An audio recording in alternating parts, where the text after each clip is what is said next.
কুতোপি ধ্যায়ংস্তু বংস্তস্য যশস্ত্রী সন্ধম বন্দে গুরুশ্রী চরণারবিন্দম। যে গুরুদেবের প্রসন্নতাতে ভগবান প্রসন্ন হন এবং যে গুরু অপ্রসন্ন হলে জীবনে কোনো গতি সম্ভব নয়, সেই গুরুদেবের গুণগান করাই জীবনের প্রধানতম কৃত্য। এইভাবে ছিল বিশ্বনাথ চক্রবর্তী পাদ পূর্বাষ্টক পেতে গুরুর বন্দনা করেছেন। আজকে এই সভাতে ভক্তগণ আমার সম্বন্ধে সব স্তুতি বাক্য করেছেন, আর বসে বসে নিজের প্রশংসা শোনা এ সাধুর ধর্ম নয়, সাধুর কৃত্য নয়। তবে কেন বসেছিলেন বা আমি কেন আছি, আর ভক্তগণ যে গুরুর তত্ত্ব এবং গুরুর মহিমার কথা কীর্তন করেছেন, সেই সমস্ত গুণাবলী জগৎগুরু শ্রীল ভক্তি সিদ্ধান্ত সরস্বতী গোস্বামী প্রভুপাদের পাদপদ্মে অর্পিত হয়েছে। আমি তার সেবক সূত্রেতে তার মহিমার কথা ভক্তগণের মুখে শুনে নিজের চিত্তকে শুদ্ধ করেছি এখানে বসে। নিজের চিত্ত শুদ্ধির জন্যই গুরুর মহিমা শ্রবণ, ভক্তগণের গুণগান শ্রবণ করা সাধনার মহাশক্তি। এই সাধনা শক্তি লাভ করবার জন্যই গুরু গৌরাঙ্গ ভক্তের মহিমা কীর্তন এবং শ্রবণ করা সাধন জীবনের এক মহৌষধি। এই জন্যে আমি ব্যক্তিগতভাবে একজন গুরু এবং আমার যারা নিজদিগকে শিষ্য বলে পরিচয় দিয়ে তারা গুরুর গুণানুবাদ কীর্তন করেছেন, সেই গুরু তত্ত্বত বর্তমান যুগেতে ছিল ভক্তি সিদ্ধান্ত সরস্বতী গোস্বামী প্রভুপাদ ব্যতিরেকে আর বাকি সকলেই ন্যূন। তিনি বস্তুত বর্তমান কালেতে জগৎগুরুর বাচ্য, যিনি কোন সাধনার দ্বারা সিদ্ধ ভূমিকায় পৌঁছননি, যিনি জগতের কথাতে সুর মিলিয়ে কোনো কথা বলেননি, যিনি ভগবানের নিত্য লীলাধামের অন্তঃপুর প্রকোষ্ঠ হতে জগতে কৃষ্ণ শক্তি ইচ্ছাক্রমে বার্ষবানবী দ্বৈত দাস বলে নিজের পরিচয় দিয়ে এই বৈষ্ণব সমাজের যে গ্লানি ভীষণ ভাবে এসেছিল তা একদিকে দূরীভূত করে যুগপৎ বৈষ্ণব ধর্মের মহাপ্রভুর প্রবর্তিত কথার সর্বোত্তম কথা স্থাপন করেছিলেন। তিনি জগৎগুরু এবং গুরুর নামে যত প্রশস্তি যেখানে যা হবে না কেন, সেই সমস্ত প্রশস্তি তারই চরণ বন্দনার জন্য। এই বাংলাদেশে মহাপ্রভু যখন পুরী ধামে চলে যান সন্ন্যাস গ্রহণান্তে, তখন 6 বছর কাল ভারতের বিভিন্ন প্রান্তে পদব্রজে শ্রীমান মহাপ্রভু যুগ ধর্মের কথা কীর্তন করে সমগ্র ভারতবাসীকে কৃতকৃতার্থ করেছিলেন, স্বচরণান্তিকে স্থান দিয়েছিলেন। পরবর্তীকালে মহাপ্রভু তার নিজের অন্তরঙ্গ উদ্দেশ্য নিয়ে যে অবতীর্ণ হয়েছিলেন স্বয়ং কৃষ্ণচন্দ্র, তার রূপ মাধুর্য, বেণু মাধুর্য এবং তার রূপ মাধুর্যের কি মহিমা, সেই মহিমার দ্বারা শ্রী রাধিকা কি প্রকারে অনুপ্রাণিত এবং সেই অনুপ্রেরণাতে তার কি ভাবে আস্বাদন হয়েছিল, সেই বস্তু কৃষ্ণ নিজে জানতেন না। তাই কৃষ্ণ নিজের মহামাধুর্যের রসাস্বাদন করবার জন্য শ্রী রাধিকার ভাব স্বয়ং অঙ্গীকার করে সেই রসরাজ কৃষ্ণই রাধিকার ভাবেতে রসরাজ কৃষ্ণের রূপ মাধুর্যের মহিমা কি এবং সেই মহিমার আস্বাদন করে রাধিকার হৃদয়ের কি উল্লাস উদ্গম হয় তা স্বয়ং কৃষ্ণ আস্বাদন করবার জন্য মহাপ্রভু রূপে অবতীর্ণ হয়েছিলেন। এই কারণে মহাপ্রভুর শেষ 12 বৎসর কাল যে গম্ভীরার লীলা, সেইটি তিনি জগতে যুগধর্ম প্রবর্তনের কার্য নয়, সেটি তার নিজস্ব অন্তরঙ্গ ইচ্ছার পরিপূর্তি। কিন্তু প্রথম 24 বছর কাল নবদ্বীপেতে থেকে এবং পরবর্তীকালে সন্ন্যাস গ্রহণান্তে 6 বছর কাল ভারতের সর্বত্র পদব্রজে পরিভ্রমণ করে জগজ্জীবের নিকট এই কলিকালের যে যুগধর্ম হরিনাম মহামন্ত্র এবং এই হরে কৃষ্ণ মহামন্ত্র কীর্তনের দ্বারা কেবল শুদ্ধা ভক্তি প্রাপ্তি নয়, বৈকুণ্ঠ ধাম প্রাপ্তি নয়, অযোধ্যা ধাম অতিক্রম করে বিরজা রাজ্য পার হয়ে অপরদিকে দ্বারকাপুরেতে দ্বারকাধীশের পাদপদ্মের শুদ্ধা ভক্তির স্বরূপকে অতিক্রম করে মথুরাপুরে মথুরানাথ বাসুদেব কৃষ্ণের পরণে ভক্তির কথাও পার হয়ে গিয়ে ব্রজের অন্তঃপুরেতে প্রেম ও মাধুর্য রসের যে ভক্তির সর্বোত্তমতা সেইটি প্রচার করবার জন্য অকাতরে ঔদার্য বিগ্রহ গৌর হরি স্বয়ং কুরুক্ষেত্রে পুরীধামে থেকে তিনি নিত্যানন্দ প্রভু এবং অদ্বৈতাচার্যকে বাংলাদেশে ফেরত পাঠিয়েছিলেন।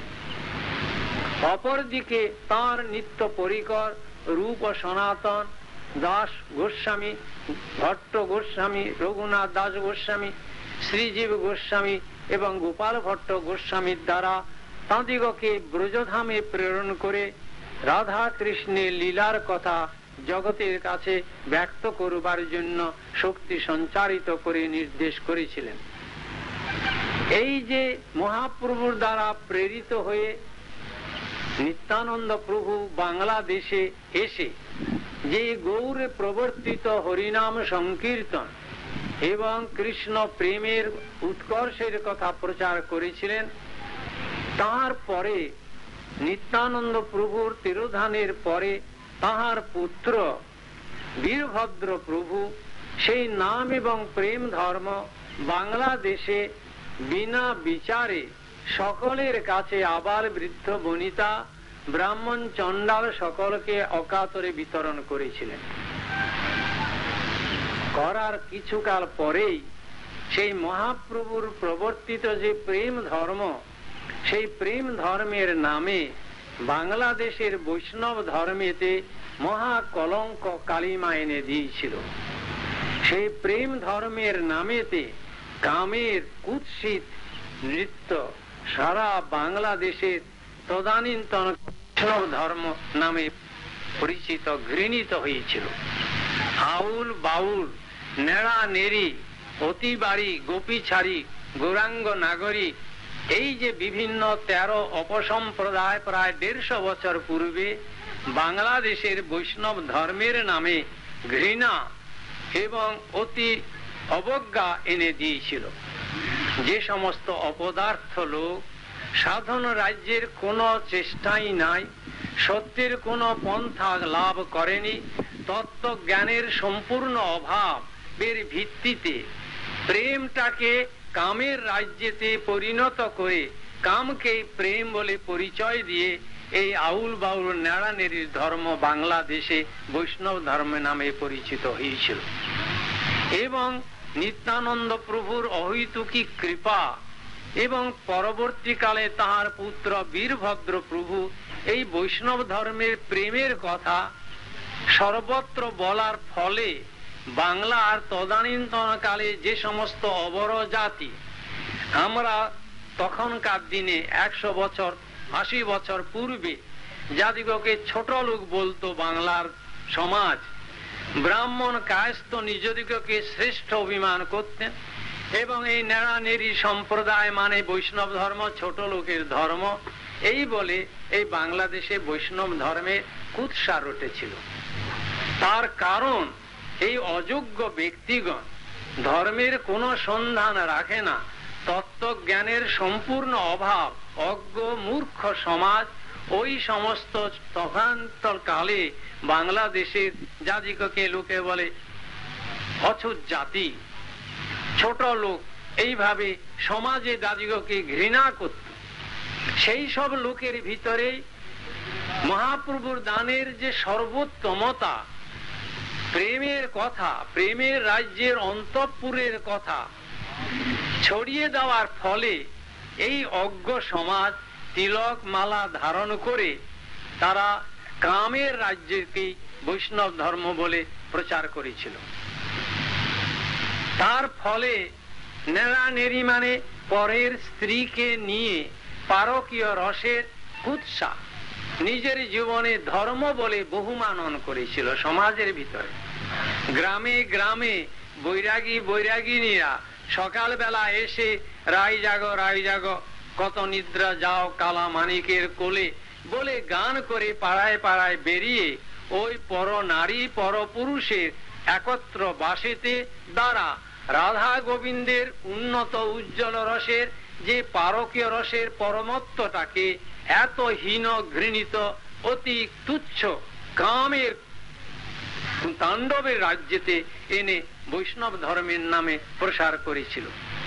গোসাইগণ তারা নিজেদেরকে কালাচাঁদ বলে, গোস্বামী গুরু সাক্ষাৎ কৃষ্ণ শাস্ত্র বলেছেন। যেহেতু শাস্ত্র বলেছেন গুরু সাক্ষাৎ কৃষ্ণ, এবং যেহেতু কৃষ্ণ রাস লীলা করেছেন, বস্ত্র হরণ করেছেন, এই অপদার্থ এই গুরু সমাজ বাংলাদেশেতে ওই সমস্ত রমণী শিষ্যগণকে নিয়ে তাদের বস্ত্র হরণ লীলা আর তাদের নিয়ে রাস লীলা এই সমাজের ভিতরে ধর্ম নামে চালিয়েছিল। এইভাবে বাউল সমাজ তারা নিজের কাম কে অধিকতর ভাবে সম্ভোগ করবার জন্য কি প্রকারে কামের ব্যবহারটা কে দীর্ঘকালে সেটি সম্ভোগ করতে পারে সেইভাবে বীর্য পান করে তারা এই বাউল সম্প্রদায় বৈষ্ণব ধর্মের নামে এই বাংলাদেশে ছড়িয়ে পড়েছিল। এই প্রকারের বৈষ্ণব ধর্মের এত খারাপ যে কোন সম্ভ্রান্ত ঘরের ছেলে যাদের কিছু চরিত্র বল আছে, যারা নিজের আত্মমর্যাদা জ্ঞান রাখে, যারা নিজের বংশের গৌরব রক্ষা করতে চায়, সেই সময়কার বাংলাদেশের লোক বৈষ্ণব ধর্মের নাম শুনলে তারা নাক সিটকুত। এই বৈষ্ণব ধর্ম নাম হচ্ছে ছোট লোকের ধর্ম, অসভ্য লোকের ধর্ম, চরিত্রহীন লোকের ধর্ম, যারা নিরন্তর এই কামটাকে প্রেম বলে নির্লজ্জ ভাবে সমাজে কামের তাড়না সমাজকে দিয়ে কুৎসা করে দিয়েছিল। এমন যে মহা দুর্দিন, এই দুর্দিন হতে মহাপ্রভুর যে সর্বোত্তম ধর্মের কথা, প্রেম রাজ্যের মহা মাধুর্যের কথা, যেটি বৈকুণ্ঠ ধামে লাভ হয় না, যেখানে লক্ষ্মী নারায়ণ বৈকুণ্ঠ ধামে চির বিরাজিত, শঙ্খ চক্র গদাপদ্মধারী নারায়ণের রাজ্যে যে সন্ধান পাওয়া যায় না, তদুপরি বাসুদেব কৃষ্ণেতে যে সন্ধান পাওয়া যায় না, মথুরাপুরেতে দিব্য চিন্ময় ধামেতে যে কথার কথা দ্বারকাপুরে দ্বারকাধীশ মহিষী বর্গের চারণে গিয়ে পাওয়া যায় না, যেখানে গোলক বৃন্দাবনের অন্তঃপুরের যে মহা মাধুর্য রসের কথা শুধু চেতনের পূর্ণ উন্মেষণ নয়, চেতনের পূর্ণ উন্মেষণের পরে যদি গৌরহরির কৃপা করুণা শক্তি লাভ হয়, তজ্জাতীয় জীবসত্তাতে সেই পরমার্থ ভূমিকায় পৌঁছলে তবে প্রেমের কিঞ্চিত মাত্র সন্ধান পায় কি না পায়, এমন যে অতি দুর্লভ প্রেমের কথা, সেইটি কামের রাজ্যের সঙ্গে এক করে দিয়ে এই বাংলা দুর্ভাগা বাংলাদেশের বৈষ্ণব সমাজ ধর্মের নামে কলঙ্ক এনেছিল। এই কোনো গোপনের কথা নয়, কোনো তৈরি কথা নয়। 50-60 বছর পূর্বে যাদের এই বাংলাদেশে জন্ম হয়েছিল তারা সব জানেন যে বৈষ্ণব ধর্মটা ছোট লোকের ধর্ম। এই ভাষা ব্যবহার হতো সমাজে। বৈষ্ণব মানে ছোট লোক, বৈষ্ণব মানে চরিত্রহীন, বৈষ্ণব মানে ব্যভিচারী। এই যে ভগবানের যা নাকি সত্য যুগে ভগবান দেননি, ত্রেতাতে যার সন্ধান পাওয়া যায় না, এমনকি দাপর যুগে স্বয়ং ভগবান কৃষ্ণচন্দ্র সপরিকর এই বিশ্বে অবতীর্ণ হয়ে যে প্রেমের মহামাধুর্যের কথা স্বয়ং একমাত্র আস্বাদন করেছেন, আর কেউ সেই কথা জানে না, সেই কথা উদার বিগ্রহ কৃষ্ণচন্দ্র রসরাজ মহাভাব দুই এক রূপ, আশ্রয় এবং বিষয় বিগ্রহ কৃষ্ণ, আশ্রয় বিগ্রহ রাধিকা। স্বয়ং কৃষ্ণই নিজেকে নিজে দ্বিতীয় মূর্তিতে প্রকট করে এই রসমাধুর্যের কথা প্রকাশ করে একমাত্র কলিকালে চৈতন্য দেবী অনন্ত যুগের ভিতরে সর্বপ্রথম দিয়েছিলেন।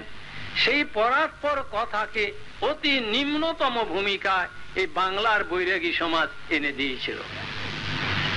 এই মহাদুর্দিন বাংলার যখন একদিকে ব্রাহ্মণ সমাজ নিজেদের মিথ্যা গৌরবে ব্রাহ্মণ জন্ম গ্রহণ করে কুলেতে ব্রাহ্মণোচিত আচরণ কিছুই নাই, ব্রাহ্মণ ঘরে মুখার্জি ঘরে জন্মে জুতার দোকানদার, ব্যবসা করে জুতা, বলে ব্রাহ্মণ।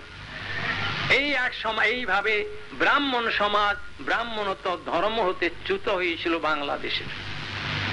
তেমনি গোস্বামীগণ, গো শব্দের অর্থ ইন্দ্রিয় বিজেতা যিনি, রূপ গোস্বামী বাদ বলেছেন বাচ বেগম, মনস ক্রোধ বেগম, জিভা বেগম, উদর উপস্থ বেগম, এতান বেগান বিষয়িত ধীর সর্বাম অতিমাং পৃথিবী সশিষ্যাৎ। এই ব্যক্তি পৃথিবীকে বিজয় করতে পারে, তিনি জগৎগুরু হন, যিনি সরেন্দ্রিয়কে সর্বতভাবে বিজয় করেছেন। এই যে সর্বেন্দ্রিয় ইন্দ্রিয় বিজেতা যে স্বয়ং গোস্বামীগণ, তাদের মিথ্যা ভ্যাংচিয়ে এই সমাজে জাত গোসাইরা গুরুগিরি করতে গিয়ে এই কামের রাজ্যই প্রকাশ করেছেন। পাঠ করতে বসে মহিলা শ্রোতা বহু, যুবতী মহিলা শ্রোতাদের সামনে বসে প্রেমের চর্চা করা নিজেকে ঘোর অধঃপতনে নিয়ে যাওয়া এবং রমণীগণের তাদের যে ললনাসুলভ যে কাম প্রবৃত্তি তার অগ্নি প্রজ্বলিত করা করে দিয়েছিল এই বৈষ্ণব সমাজ। মুখ্যত তোমার চরণে আমার পরাণে লাগিল প্রেমের ফাঁস করে যখন গান গায়, বক্তৃতা দেয়, ভাগবত পাঠ করে ভাগবত পাঠের নামেতে, আর ওই যেমন ব্যক্তি অজিতেন্দ্রীয় পুরুষগণ এই তোমার চরণে আমার পরাণের প্রেমের কথা শুনে ওই রমণীর সংসর্গেতে নিজেরা পতিত এবং তাঁদিগকে ঘৃণিত জীবনে করে তুলেছিল। এই যে মহা একটা বিকট সমাজ বাংলাদেশে ধর্মের নামে, সে কোন ধর্ম? যে ধর্ম স্বয়ং ভগবান কৃষ্ণ রাধা ভাবে বিবাহিত হয়ে এই জগৎকে দিতে এসেছিলেন, যে ধর্মের কথা সত্য ত্রেতা দাপর যুগে কেউ জানতে পারেনি, এমন মহান ও উদার বিগ্রহ শ্রী গৌরহরির কথার নামেতে স্ত্রী হেন নাম প্রভু মুখে না আনিলা যে ধর্মের কথা, যে মহাপ্রভু বলেছেন স্ত্রী হেন নাম প্রভু মুখে না আনিলা, তখনও স্ত্রী শব্দ তিনি মুখে করতেন না। তিনি সন্ন্যাসী জীবন নিয়ে জগৎকে শিক্ষা দিয়েছিলেন যে দারু প্রকৃতি হরে মুনের অপিমন, একটা দারু কাঠের যদি মেয়ে লোকের মূর্তি হয় তাতে মুনির মন টলে যায়। তাই যদি যুবতী যদি হয় বিমাতা, যুবতী যদি হয় কন্যা, যুবতী যদি হয় ভগিনী, যুবতী যদি হয় ঝি বাড়ির, তাদের সঙ্গে একান্তে পুরুষ কখনো বসবে না, আলাপন করবে না। কেন না? স্ত্রী জাতিটা হচ্ছে কামের দ্বারা সৃষ্ট, এই কামের একটা মূর্তি হচ্ছে স্ত্রী জাতি, সৃষ্টি প্রকরণ। সেই তাদের সঙ্গে বৈরাগীর ধর্ম নয়, তাদের সঙ্গে একান্তে বসে আলোচনা করা, ধর্মের অছিলাতে অধর্মের কে সৃষ্টি করা। কিন্তু মহাপ্রভুর ধর্মে যে বলেছেন স্ত্রী হেন নাম প্রভু মুখে না আনিলা, সেই মহাপ্রভুর কে জন্য ভিক্ষা করতে গিয়েছিলেন ছোট হরিদাস। ছোট হরিদাস তার জন্য মুষ্টি ভিক্ষা, চাল ভিক্ষা করে এনেছিলেন। মহাপুরুষ শুনেন যে ভিক্ষা করে এনেছেন, তার বাড়িতে একটি যুবতী নারী আছে, এনেছিলেন এক বৃদ্ধার কাছ থেকে চাল ভিক্ষে করে মহাপ্রভু ভগবানের জন্য। তার সেবক মহাপ্রভু বলেন যে ওর মুখ আমি দর্শন করি না, বৈরাগী হইয়া করে প্রকৃতি সম্ভাষণ, দেখিতে না পারো মই তাহার বদন।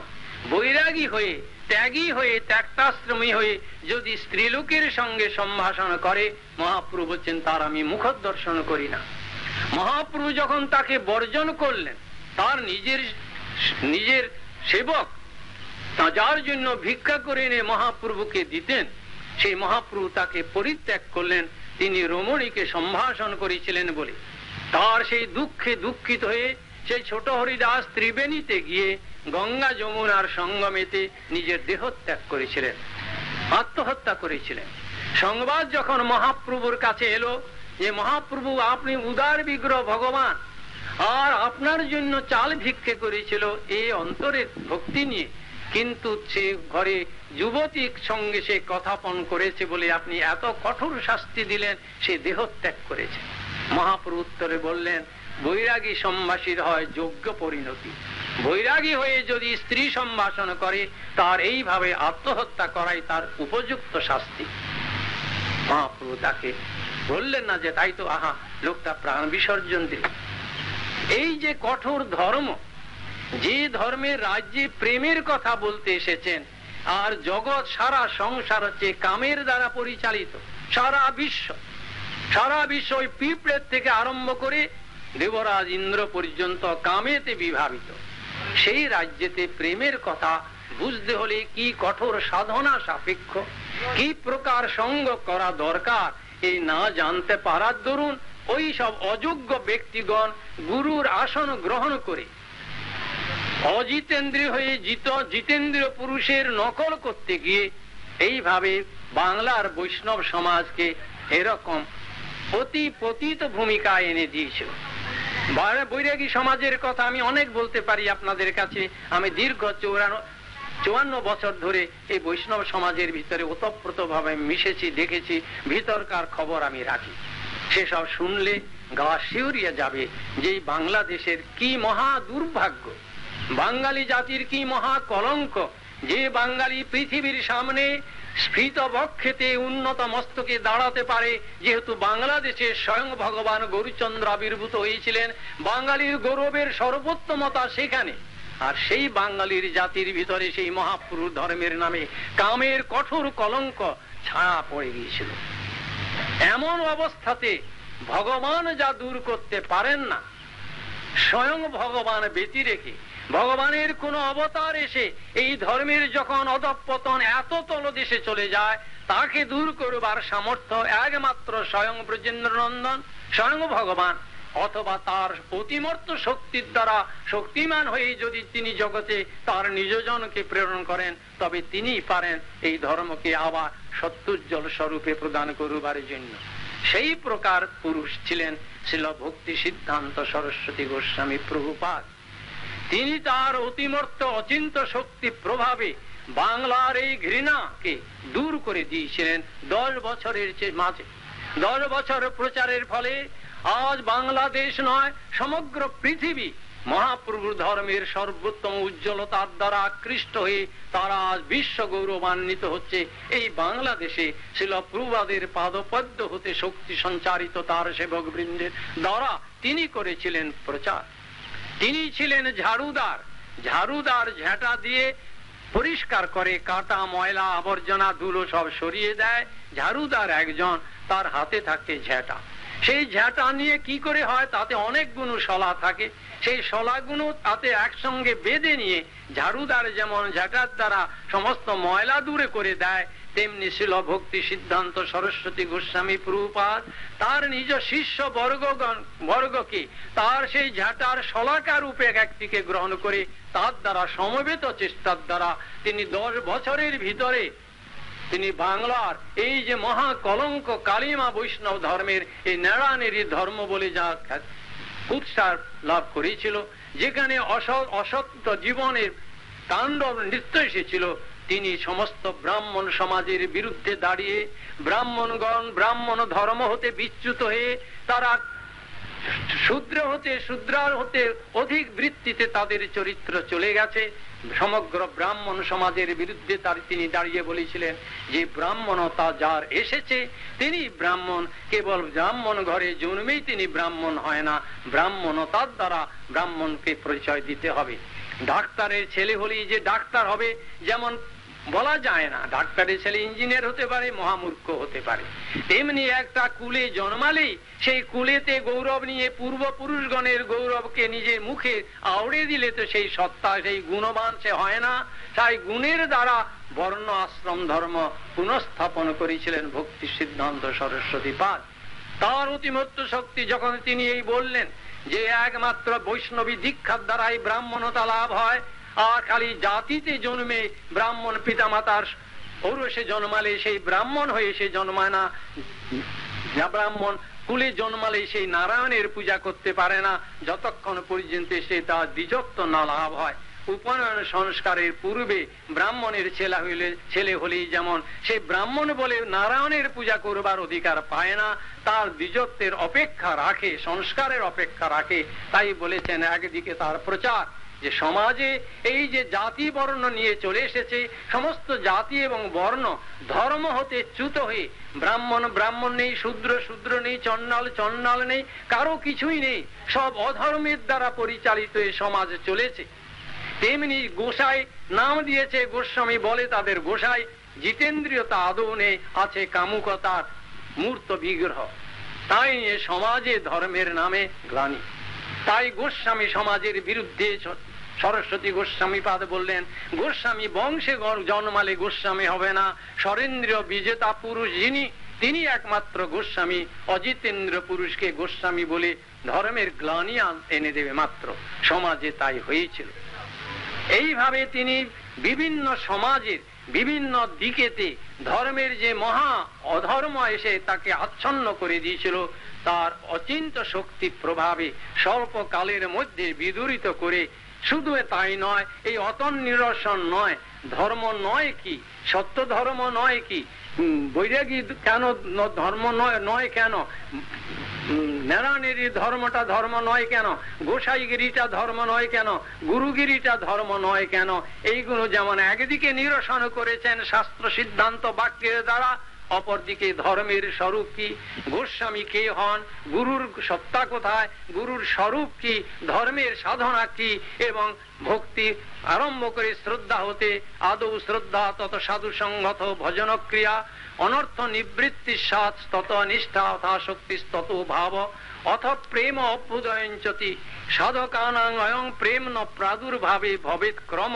এই যে ছিল রূপ গোস্বামী পাদ ধর্মের 9টি স্তরের ক্রম বিকাশের কথা বলেছিলেন ছিল সরস্বতী গোস্বামী পাদ, সেই ভূমিকাকে সমাজকে দিয়েছিলেন। তোমরা হঠাৎ আজ বৈরাগী হয়ে কালই তুমি প্রেম প্রেম করে বলে বেরিও না। প্রেম এখন বহু দূরে, হৃদয় এখন কামে ভরপুর।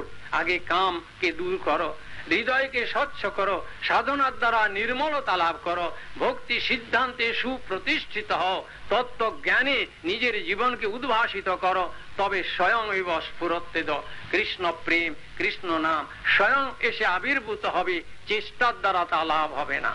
বলে কয়ে কারোর সঙ্গে যেমন প্রেম করা যায় না, প্রেম হচ্ছে অসত প্রবৃত্তি, জাগে।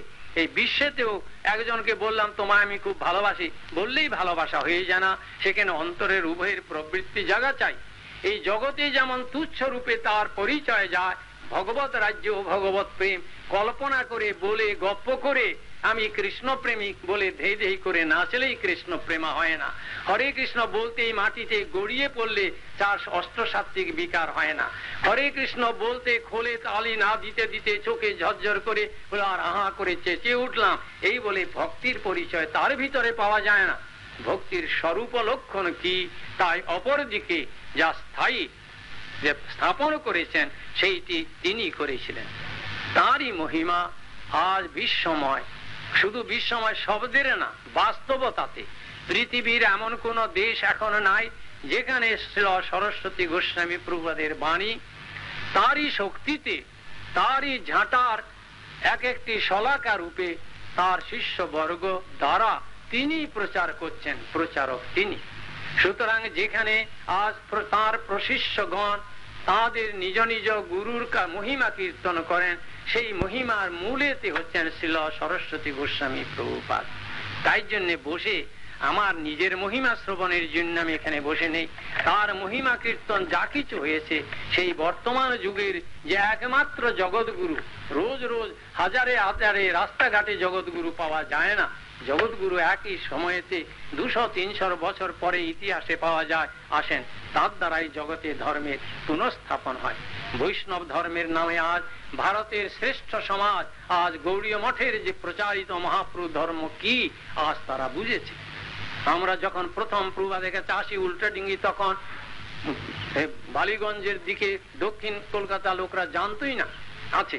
স্বল্প সময়ের মাঝে যখন সমগ্র কলকাতা শহরে প্রসারিত হলো, তখন কলকাতা মহানগরীতে যাদিগকে শ্রেষ্ঠ বলে মানতেন লোকে, যেমন বর্ধমানের মহারাজাধিরাজ বিজয় চাঁদ মাহাতাব বাহাদুর, তখন হাইকোর্টের যে chief justice sir Manmathnath Mukhopadhyay, যে প্রভৃতি বাংলার শ্রেষ্ঠ সমাজের লোক, সমাজের দৃষ্টিতে, জগতের দৃষ্টিতে, বিদ্যতার দৃষ্টিতে তারা সকলে এক বাক্যে সরস্বতী গোস্বামী প্রভুপাদের পাদপদ্মে প্রণত হয়েছিলেন। একবার আমাকে বর্ধমানের মহারাজ বাহাদুর বলেছেন, তিনি আমাকে খুব ভালোবাসতেন, পুত্রের মতো বলতেন, উদয় আর আপনাকে আমি একই দেখি, উদয় মানে তার বড় ছেলে।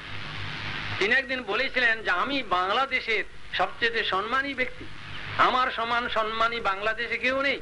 আমি বর্ধমানে মহারাজাধিরাজ বাহাদুর বিজয় চাঁদ মাহাতো বাবু, কিন্তু আপনার গুরুদেবকে যখনই দেখতে যাই, গিয়ে প্রথমে আমার মাথাটা নিচু হয়ে যায়। আমি একবার মনে করলাম, কেন, উনি একজন সাধু আছেন, তাতে কি হয়েছে? আমি এত বড় লোক, আমি কেন আগে নমস্কার করব, আমি কেন মাথা নিচু করব? আজ যাব সংকল্প করে, দেখি আমি আগে মাথা নোয়াবো না, উনি কি করেন আমি দেখব।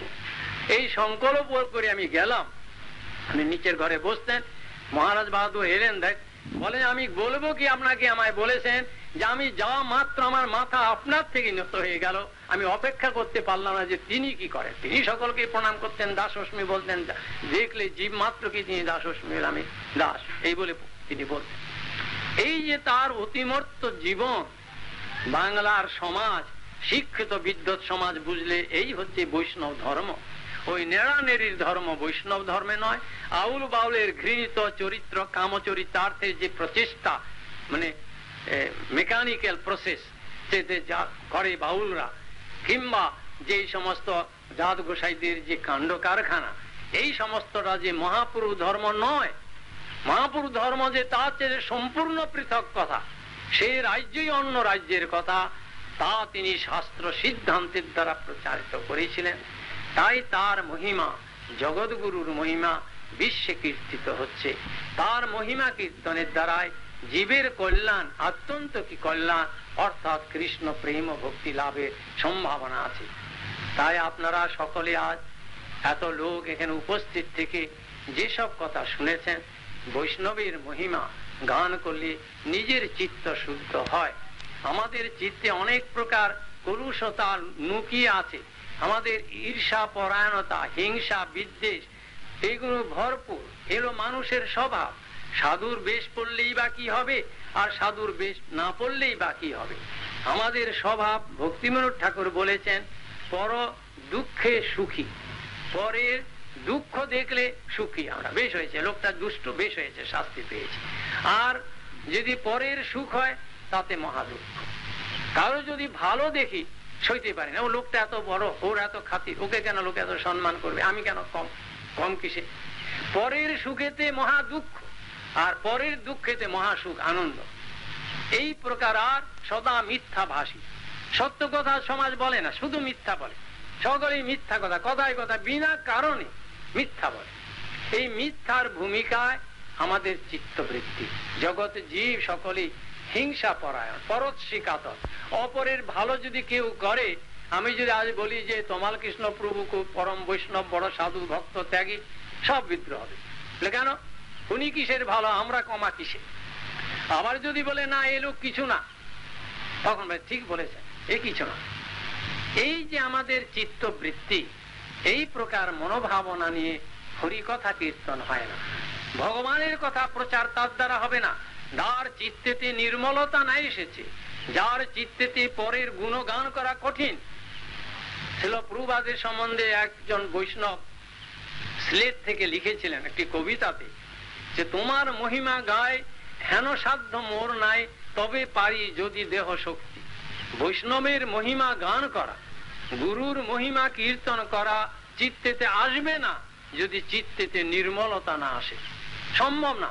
জগতের লোকের গান গাইতে, একটা দুষ্ট লোকের কথা ভালো করে 10 বার বলতে পারি, এ লোকটা খারাপ, কিন্তু ভগবানের গুণানুবাদ কীর্তন করা, গুরুর মহিমা কীর্তন করা, বৈষ্ণবের মহিমা গান করা, হৃদয়ের বল চাই। আত্মবলে বলিয়ান যে হবে, যার পরশ্রী কাতরতা থাকবে না, হিংসা বিদ্বেষ যার হৃদয়ে নাই, তিনিই পারবেন। আর যেখানে যে হৃদয়ে ঈর্ষা আছে, হিংসা আছে, অপরের ভালো, গুরুদেব অমুককে ভালো বলে, গুরুদেব বোঝে না কিছু, অমুককে ভালো বলে, কেননা তার ভালোটা শুনতে আমার ভালো লাগে না। অমুকে খারাপ, গুরুদেব ঠিক বলেছেন, এই লোকটা ভারী খারাপ, সেটা শুনতে খুব উল্লাস ভালো লাগে। এই প্রকারের মনোবৃত্তি সাধু সমাজে, সমাজে, ধর্মের সমাজে সর্বত্রই দেখা যায়, কম আর বেশি। কিন্তু এইগুলো ধর্মের পথের কণ্টক। এই জন্য ধর্মের পথের কণ্টক ছাড়া তোলে হৃদয়ে সর্বপ্রথমে উদারতা আসা চাই। আমি বহুবার ভক্তদের সামনে বলি, জনসাধারণের কাছে আমি ধর্ম কথা আলোচনা করি, তার মধ্যে সর্বত্র আমার কথা নয়, ভাগবত পুনঃ পুনঃ বলেছেন, শাস্ত্র এই কীর্তন করেছেন, আমাদের সমস্ত দোষ আছে, কাম আছে, ক্রোধ আছে, লোভ আছে, মোহ আছে, মদ আছে, এইগুলো আছে, সকলেরই কম বেশি আছে, কেউ প্রকাশ করে, কেউ গোপনে রাখে, কিন্তু আছে। বলছে এই সব দোষ দূর হয়ে যায় যদি একটা গুণ থাকে, যদি সে নির্মৎসর হয়, পরশ্রী কাতর জেনে, পরের গুণ শুনে হৃদয়ের ব্যথা যার জাগবে, তার পক্ষে ধর্ম নাই। এই জন্য যদি নির্বলিকম, যদি লোক সরল হয়, সরল যদি হৃদয় হয়, তাহলে তার সব দোষ চলে যাবে। যেমন কুয়াশায় অন্ধকার করে দেয় সকালবেলা, সূর্য যখন উপরে ওঠে আকাশে, তখন কুয়াশা দূরে চলে যায়, তেমনি কাম ক্রোধাদি যত রকমের আমাদের আবর্জনা হৃদয়ের ভিতরে গুপ্ত আছে, এই সমস্ত গুণ দূরে চলে যাবে তার, যার একটা গুণ আছে, আর্যবতা, সরলতা। হৃদয় সরল হওয়া চাই। সরল কার কাছে? ভগবানকে তো দেখিনি আমরা, ভগবানের কাছে সরল। ভগবানের কাছে আমি হৃদয়ের কথা বলে দিচ্ছি, না ভগবান আমার কথা শোনেন, না আমি ভগবানের কথা শুনতে পাই। এই জন্য ভগবান এখন বহু দূরে, প্রত্যক্ষ করছেন গুরু রূপে কৃষ্ণ, জীবে করেন ভক্তজনী, গুরু রূপে কৃষ্ণ এসে করেন। প্রত্যক্ষ দেবতা হচ্ছেন গুরু, যাকে গুরু বলে বরণ করেছি, তিনি প্রত্যক্ষ দেবতা। তার সামনে আদান প্রদান হয়, তার সঙ্গে কথা বলা যায়, তাকে খাওয়ানো যায়, পড়ানো যায়, ভালো করা যায়, সেবা করা যায়, সব করা যায়। গুরু তিনি ভগবান গুরু রূপে এসেছেন। কিন্তু কৃষ্ণ যে ভগবান, তার সঙ্গে কোনো কন্ট্যাক্ট নেই, তার কথাও শুনতে পাই না, তাকে দেখতে পাই না, তাকে স্পর্শ করতে পারি না, আমার হৃদয়ের বেদনা তাকে শোনাতে পারি না।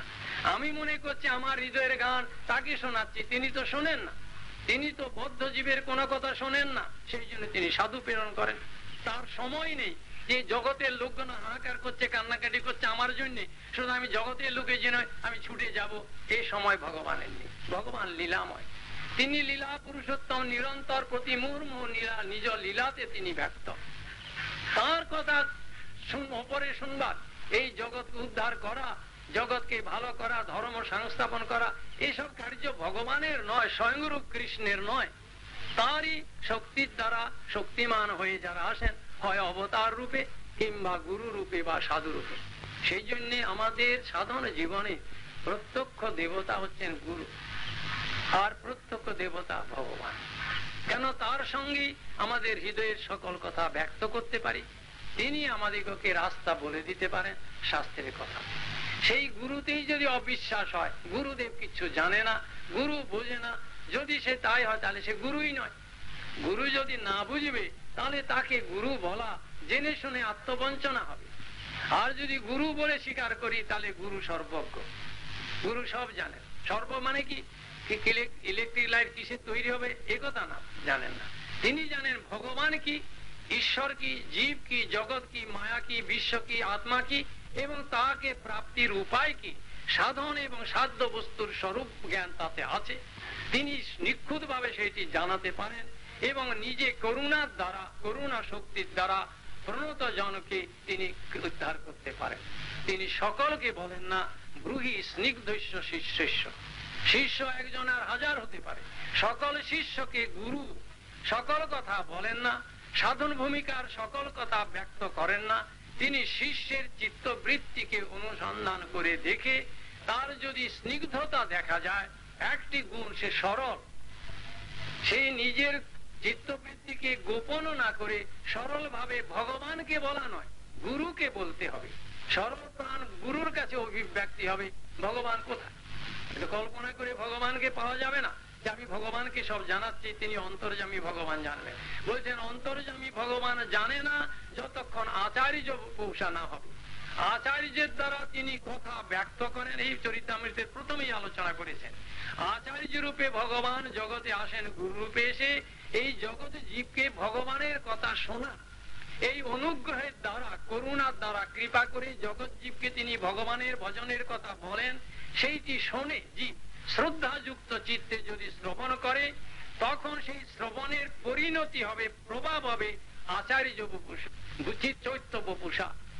তখন সেই কৃষ্ণ হৃদয়েতে চৈত্যগুরু রূপে দদামি বুদ্ধি যোগন্তম যেন মাম উপজান্তিতে। সুতরাং কৃষ্ণের দ্বারা প্রেরণা এখন আসবে না, কৃষ্ণ আমাকে বুদ্ধি যুগ দেবেন না, কৃষ্ণ আমাকে ক্ষমা করেন না। সেই জন্য প্রত্যক্ষ দেবতা জগতে সৃষ্টির প্রারম্ভ থেকে ভারতের প্রাচীনতম ইতিহাস পারমার্থিক জগতের এই ব্যাস পূজা বা গুরু পূজা, ব্যাস মানে জগৎগুরু, জগৎগুরুর পূজাকেই ব্যাস পূজা বলেছেন। সেই জগৎগুরুর পূজা, গুরুদেব বিভিন্ন মূর্তিতে বিভিন্ন স্বরূপে জগতে অবতীর্ণ।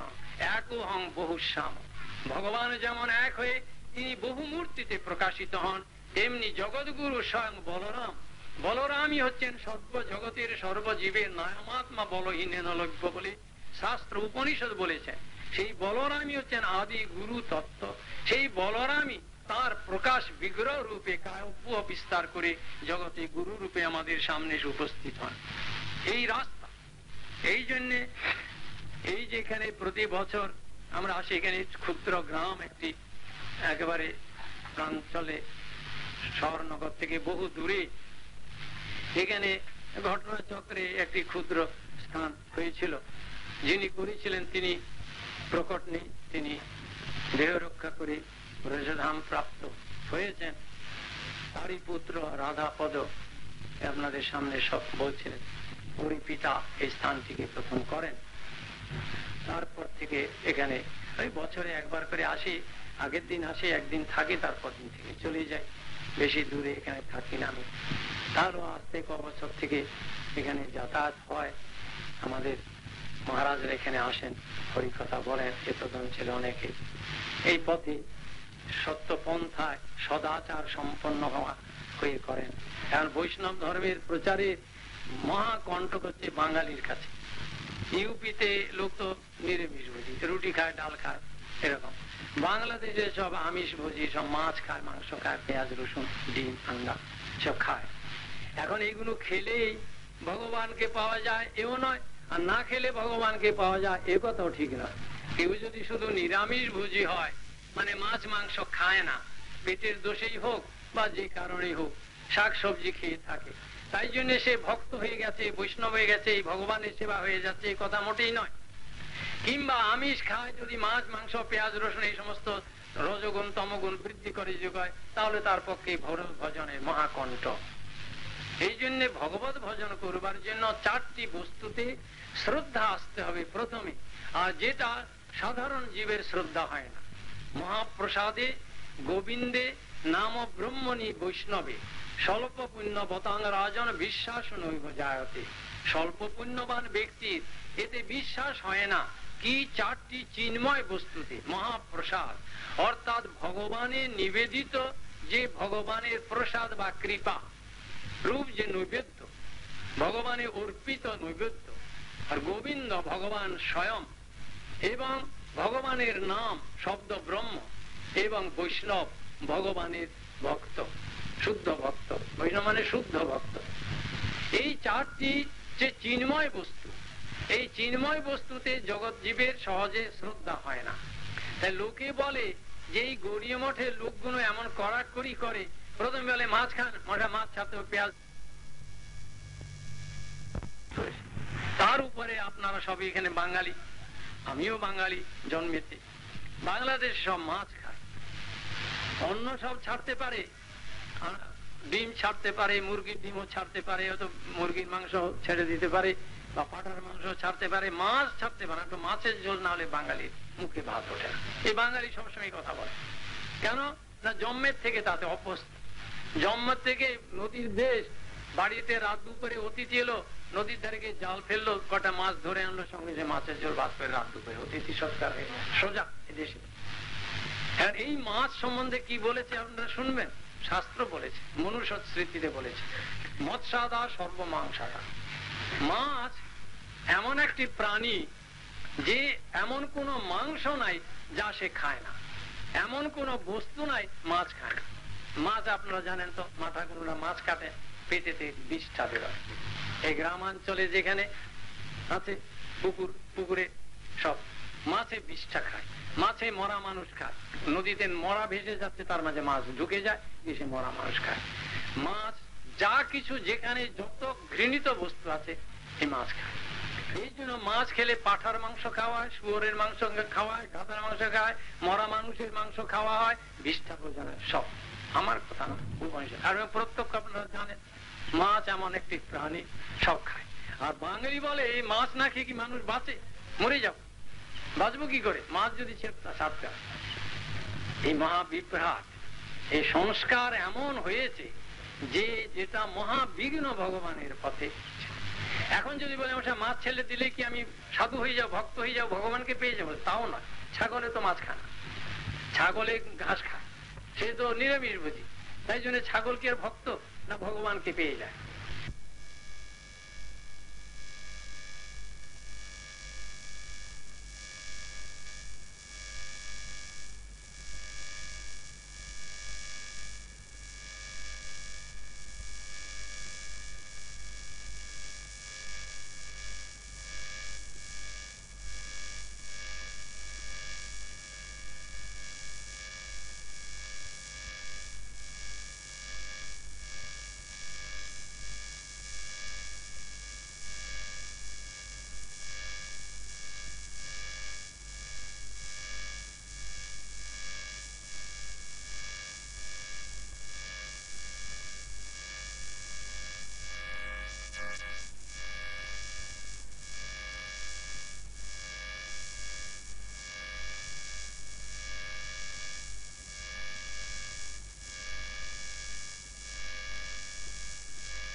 আমাদের নেই, ভিতরে চিন্ময়তা গঠিত হচ্ছে খাবার জিনিস যেমন বাচিত করে সব ব্যবস্থা নিজে করে মানুষকে ভাবতে হয়।